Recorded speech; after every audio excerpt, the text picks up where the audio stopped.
बिंदास wife fam, आप सब कैसे हैं? हम लोग बिल्कुल ठीक है।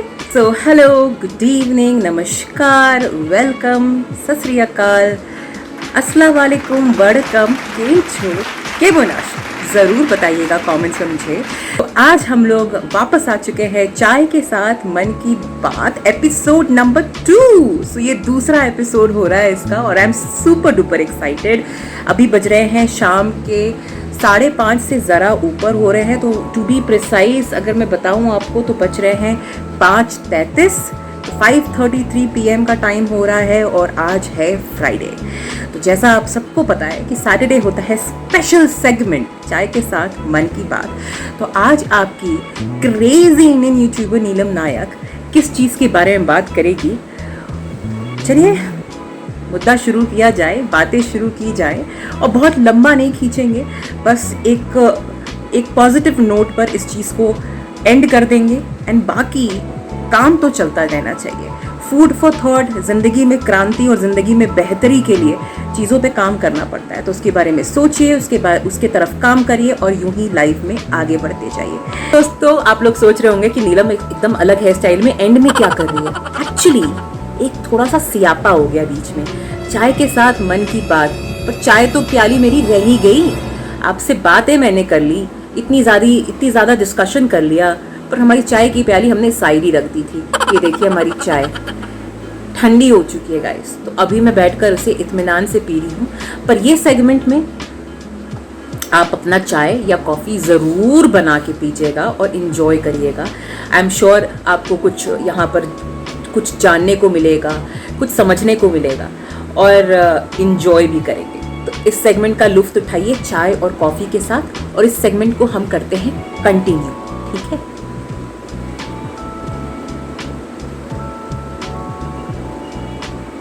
तो जैसा आप सबको पता है कि हम एक ऐसी सभ्यता को बिलोंग करते हैं, हम ऐसी एक कल्चर में पले बड़े हैं। अभी मैं बात कर दे रही हूँ डिस्क्लेमर FYI कि मैं सिर्फ इंडियन कल्चर के बारे में जानती हूँ, क्योंकि यहीं पे पली बड़ी हूँ मैं, तो मैं बस यहीं की बात कर सकती हूँ। बाहर में हो सकती हैं चीज़ें डिफरेंट हो, तो अभी फ़िलहाल हम यहीं पे कॉन्सेंट्रेट होकर यहीं की बातें करते हैं। और ये हर जगह ट्रू नहीं होती है, कुछ घरों में हैं, कुछ घरों में नहीं होंगी फॉर श्योर, पर मुद्दा है तो बात करना तो ज़रूरी है ना।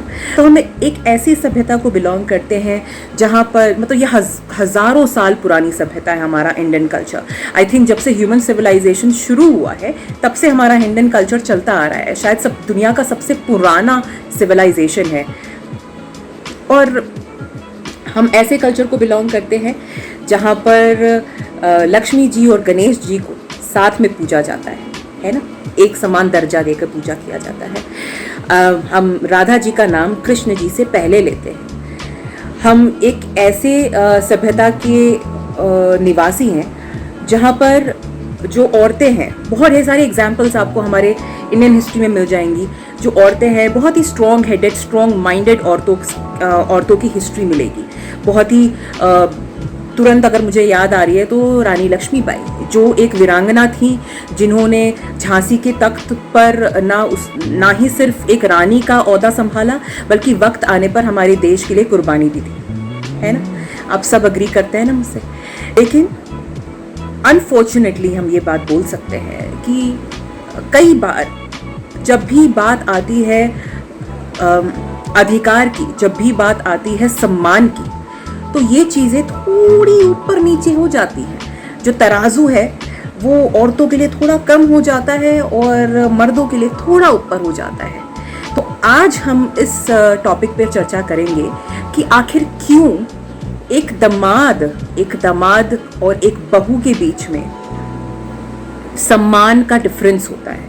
क्यों एक दामाद को ज़्यादा सम्मान मिलता है और एक बहू को उसके कंपैरिजन में कम, या क्यों एक डिस्पैरिटी है, क्यों एक डिसबैलेंस है।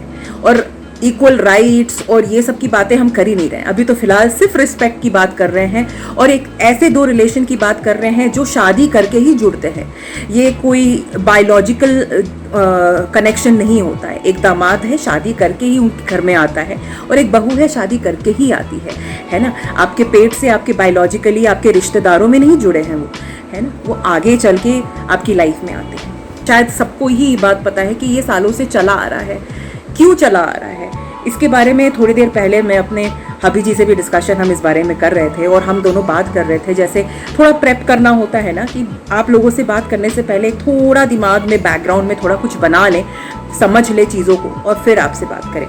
तो इस बारे में बात हो रही थी कि ये कहाँ से शुरू हुआ। तो ये तब की बात है, long long time ago, once upon a time type का। Once upon a time. तो मतलब जब ह्यूमन सिविलाइजेशन शुरू हुआ, जब इंसान बने, तो हर किसी ने अपनी कैपेबिलिटी के हिसाब से जो रोल उन्हें ठीक लगता था अपनी लाइफ में, वो उन्होंने रोल चुन लिया। अपनी फिजिकल कैपेबिलिटी, अपनी मेंटल कैपेबिलिटी, अपनी इमोशनल कैपेबिलिटी, तो जितना वो जो काम वो कर सकते थे अपनी क्षमता के अनुसार, उन्होंने वो काम चुने। जैसे मर्दों ने ये चुन लिया कि हम घर के बाहर वाले जो फिजिकल काम है हम वो ज़्यादा करेंगे। औरतों के पास आर्टिस्टिक चीज़ें ज़्यादा थी, इमोशनल कनेक्शन ज़्यादा था, ये घर को संभालने वाला जो एस्पेक्ट था वो उनके अंदर ज़्यादा था, वो ज़्यादा इनोवेटिव हैं, ज़्यादा आर्टिस्टिक हैं, तो उन्होंने घर को संभालने का जिम्मा ले लिया। यूं ही उस समय तो मर्द करते थे ये काम, तो ये शिफ्ट ऑफ पावर हो गया।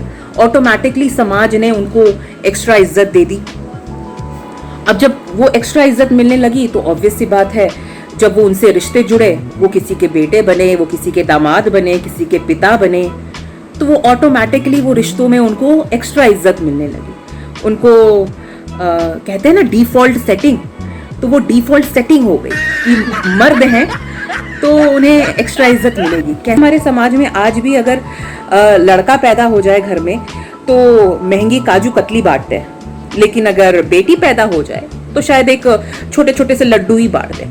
सब में नहीं होता, ठीक है, चीजें बदल रही हैं, बदलाव आ रहा है, पर होता जरूर है ना। आपने सुना होगा, आपने देखा होगा, आपने कहीं पढ़ा होगा, होता है। तो यूं ही बात हो जाती है दामाद और बहू में भी। दामाद जो है आपके घर की बेटी को ब्याह करके लेके जाता है और ऑटोमेटिकली वो उनकी डिफॉल्ट सेटिंग हो जाती है कि एक्स्ट्रा सम्मान मिलेगा। हमारे नॉर्थ इंडिया स्पेशली अगर बोला जाए तो यूपी बिहार में पौना कहते हैं दामाद को। पौना मतलब गेस्ट। हमारे देश का जो लोगो है अतिथि देवो भव, तो दामाद जो है देव से कम नहीं होता। तो ऑटोमेटिकली जब शादी होती है तो दामाद को वो डिफॉल्ट सेटिंग मिल जाती है। लेकिन दूसरी तरफ जब एक बेटा एक बहू ब्याह के लेके जाता है तो उस बहू की सेटिंग अलग होती है। उसके दायरे ज़्यादा बढ़ जाते हैं, मतलब दायरे कम हो जाते हैं, ठीक है, जिम्मेदारियां बढ़ जाएंगी, इज्जत कम हो जाएगी, ठीक है, सम्मान कम हो जाएगा और जितनी रिस्ट्रिक्शंस हो सकती है वो सब उस पर लग जाती है। उसकी सेटिंग डिफरेंट हो जाती है। ऐसा क्यों? होना तो नहीं चाहिए, बिल्कुल नहीं होना चाहिए, लेकिन होता है, बिल्कुल होता है। और इसके बारे में ना बात करके कोई समझदारी नहीं है।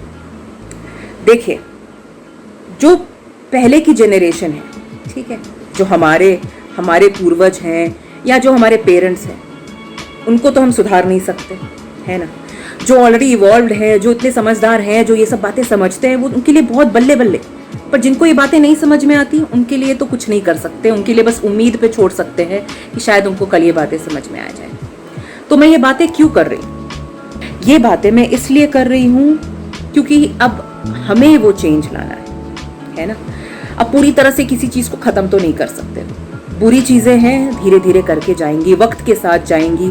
ऐसा नहीं होता कि आप रात में सोए और सुनहरा कल आ जाएगा। सुनहरे कल के लिए बहुत ही मेहनत करनी होती है, जद्दोजहद करनी होती है। तो उस जद्दोजहद के लिए मैं बात कर रही हूँ, ताकि वो जो चेंज है मुझसे शुरू हो जाए, वो आपसे शुरू हो।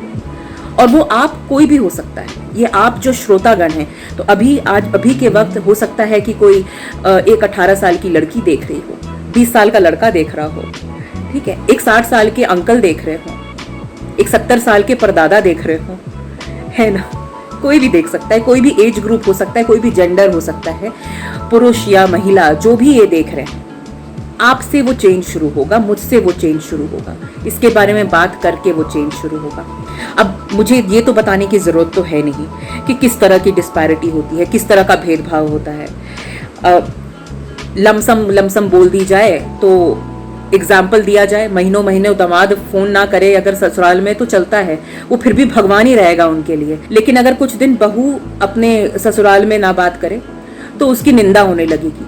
ये नहीं कोई सोचेगा कि हो सकता है काम में बिजी रही हो, कुछ रही हो, नहीं, उसके बारे में वो नहीं है। उनका खुद का बेटा बात ना करता हो वो चलेगा, उनकी बहू ना बात करे, हर चीज में वो बुरी है। अगर दायरों की बात की जाए तो यहाँ मत जाओ, वहां मत जाओ। दामाद को ये सब कुछ नहीं होता, आप घर में आओ और ये पूरा राज करो, महल आपका है, हमने सरेंडर कर दिया है, चलाओ जैसे चलाना है। लेकिन बहुओं के साथ नहीं होता। ये जो फिल्मों में दिखाता है ना कि सास छल्ला थमा देते हैं, जिम्मेदारियां लो बहू, जिम्मेदारियों के साथ उतना ही रिस्पेक्ट देना पड़ता है, जिम्मेदारियों के साथ उतना ही फ्रीडम देना होता है, तब जाकर वो जिम्मेदारियां पूरी होती हैं। ऐसे नहीं हो जाती, छल्ला थमाने से नहीं हो जाती है अगर किसी को ये बात लगती हो तो बहरहाल बहुत सी ऐसी चीजें हैं जो धीरे धीरे करके जाएंगी, जो धीरे धीरे चेंज भी हो रही हैं, और इसके बारे में बात करते करते शायद वो दिन आ ही जाएगा जब ये पूरी तरह से चेंज हो जाए। हम एज एन इंडिविजुअल क्या कर सकते हैं? अब अपने पेरेंट्स को तो हम नहीं समझा सकते हैं, अपने पूर्वजों को नहीं बता सकते हैं, बाजू वाले अंकल को नहीं बोल सकते कि सुधर जाओ, ये तो उनके ऊपर है ना, उनकी जैसी सोच होगी वो समझेंगे। लेकिन हमें, अगर हम कल को mother in law, father in law बनते हैं तो हम ये काम कर सकते हैं कि कोशिश करें कि जितना हक हमने अपने बेटे को दिया है उतना ही अपनी बहू को दे, जितना हक अपनी बेटी को दिया है उतना ही अपनी बहू को दे। अगर आपकी बहू कुछ करना चाहती है तो एक बार ना करने से पहले ये सोच ले कि अगर यही सवाल आपके बेटे ने या आपकी बेटी ने करा होता तो आप क्या जवाब देते। अगर आप इस चीज का जवाब वही सेम है जो आप बहू को देने वाले हैं तब तो आप बोल दीजिए। लेकिन अगर सवालों के जवाबों में अंतर है, आपके बेटे या बेटी के लिए वो जवाब अलग होगा और बहू के लिए अलग, तब आपको सोचने की जरूरत है, तब आपको बदलने की जरूरत है। ह्यूमन बीइंग्स का सबसे इंपॉर्टेंट पार्ट है कि एवोल्यूशन। अगर आप इवॉल्व नहीं हो रहे हो तो आप फॉर श्योर बस पतन होना है। अगर आप इवॉल्व एज ह्यूमन बीइंग्स, अगर आप इवॉल्व नहीं हो सकते हो तो आपका सिर्फ पतन होगा। पतन मतलब हाँ, you are destined to be doomed. तो आप पतन की ओर जाना चाहते हैं तो मत होइए इवॉल्व, मत सोचिए, मत अच्छे की तरफ बढ़िए, मत अच्छाई को अपनाइए। सफलता सिर्फ करियर में नहीं होती, सफलता रिश्तों में होती है। देखिए, अगर आप पैसों से गरीब हैं कोई बात नहीं, पैसा आता जाता है, लेकिन अगर रिश्तों में गरीबियत आ जाती है उसे कभी आप सही नहीं कर पाएंगे। लाख कोशिश कर लीजिए, तो कोशिश करिए कि हर रिश्तों को सम्मान दे, छोटों को सम्मान दे, बड़ों को सम्मान दे। सम्मान एज से नहीं आता, age is just a number. सम्मान आपके होने पर होता है। एक डिफॉल्ट सेटिंग होनी चाहिए रिस्पेक्ट की कि बकायदा सबको बराबर रिस्पेक्ट दे। हाँ, कोई आपकी डिसरिस्पेक्ट करे तो उनको अच्छे से जवाब दीजिए, लेकिन तब तक सबको रिस्पेक्ट दीजिए। तो दोस्तों, बिंदास वाइल्ड फैम, बस मैं इसी एक छोटे से थॉट के साथ, लेकिन एक बहुत ही मजबूत थॉट के साथ आपको आज यहाँ से अलविदा कहती हूँ। ये फूड फॉर थॉट है, आप भी सोचिए, आप भी मुझे कमेंट्स में ज़रूर बताइए कि आप क्या करेंगे वो चेंज लाने के लिए। जेनरेशन गैप तो रहेंगे ही, आगे आने वाली जेनरेशन से हम पीछे ही रहेंगे। लाख कोशिश कर ले हम अपने आप को उनके लेवल तक लाने की, लेकिन जितना इवॉल्व हो सके इवॉल्व जरूर होने की कोशिश करें। Become a better version of yourself every single day. तो जैसा आपकी प्यारी इंडियन यूट्यूबर नीलम नायक ये बात कहती है, स्टे बिंदास, stay wild and stay at home. अगर ये क्यूट सा सेगमेंट और ये इंटरेस्टिंग सा बातचीत वाला सेगमेंट आपको चाय के साथ मन की बात एपिसोड 2 पसंद आया हो तो फॉर श्योर लाइक करिए। अगर आपकी ज़िंदगी में ज़रा सा भी इस एपिसोड ने कुछ छुआ हो, कोई कड़ी छुई हो, कोई मन की बात आपकी छू ली हो, तो सब्सक्राइब ज़रूर करिएगा दोस्तों। सब्सक्राइब करना बिल्कुल फ्री है। सब्सक्राइब करके आप बिंदास वाइल्ड फैम का हिस्सा बन जाइए और अपने दोस्तों के साथ भी शेयर करिए, अपनों के साथ शेयर करिए, ताकि वो भी हमसे जुड़े और यूं ही हमारा कारवां, हमारा सिलसिला, हमारा प्यार बढ़ता जाए और हमारी बातें भी बढ़ती जाए। और कमेंट में मुझे ज़रूर बताइएगा अगर कोई रिक्वेस्ट या सजेशन हो तो। तब तक आप इस बारे में सोचिए, इस बारे में कुछ करिए और कमेंट में ज़रूर मुझे बताइएगा कि आप क्या सोच रहे हैं और क्या करने वाले हैं। मज़ा आएगा पढ़ने में। तब तक आप अपना ध्यान रखें। फिर से आपकी इंडियन यूट्यूबर नीलम नायक मिलती है बहुत जल्द एक चटपटेदार ब्लॉग के साथ. Take care of yourselves, loads of love, and have a great weekend, guys. Enjoy your weekend. Bye bye. See you soon.